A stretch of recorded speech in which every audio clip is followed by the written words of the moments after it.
Shu men oshqozonimni kestirmadim, odamlarga dard bo'ldi. Kommentariy o'qib charchamayapman. Baratriyada ham boshqa joyda ham. O'zi ozgani bilan kallasini kichraytirib bo'lmaydi-ku debdi. Bu kallani ichi to'la miya. Buni kichraytirib bo'lmaydi.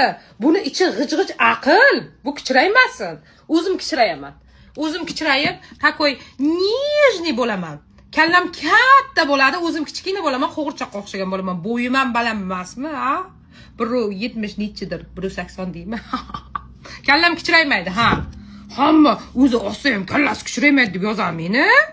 Nima bu?